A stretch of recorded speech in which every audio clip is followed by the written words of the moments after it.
മുസ്ലിം youth league നടത്തിയ dhoti challenge എന്ന പരിപാടിയിൽ വലിയ സാമ്പത്തിക ക്രമക്കേടുകൾ നടന്നിട്ടുണ്ടെന്ന് കെ.ടി. ജലീൽ എം.എൽ.എ. ആരോപിച്ചു.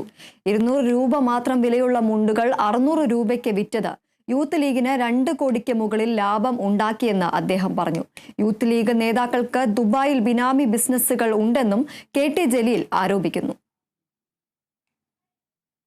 720 രൂപയുടെ തുണി എന്ന് പറഞ്ഞുകൊണ്ട് ആളുകൾക്ക് കൊടുത്തിരിക്കുന്നത് 200 രൂപ പോലും വിലയില്ലാത്ത 7,72,000 തുണികൾ വാങ്ങുമ്പോൾ 200 രൂപ പോലും ഹോൾസെയിൽ റേറ്റ് ഇല്ലാത്ത ഈ തുണിയാണ് ധോത്തി ചാലഞ്ച് എന്നുള്ള പേരിൽ മുസ്ലിം യൂത്ത് ലീഗ് നടത്തിയത്. യൂത്ത് ലീഗ് ആദ്യം പറഞ്ഞിരുന്നത് എന്താ? ഇതിൽ നിന്ന് ഏറിക്കഴിഞ്ഞാൽ 200 രൂപ യൂത്ത് ലീഗിന്, അതുതന്നെ യൂത്ത് ലീഗിൻ്റെ എല്ലാ കമ്മിറ്റികൾക്കുമായിട്ട് 100 രൂപ.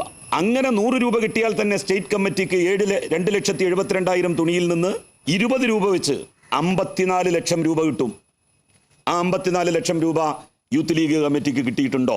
600 രൂപയാണല്ലോ വാങ്ങിയത് ആളുകളിൽ നിന്ന്. 600 രൂപക്ക് 720 രൂപയുടെ തുണി നിങ്ങൾക്ക് തരുന്നു എന്ന് പറഞ്ഞുകൊണ്ടാണ്. ആളെ പറ്റിക്കുന്ന ഏർപ്പാടാണ്.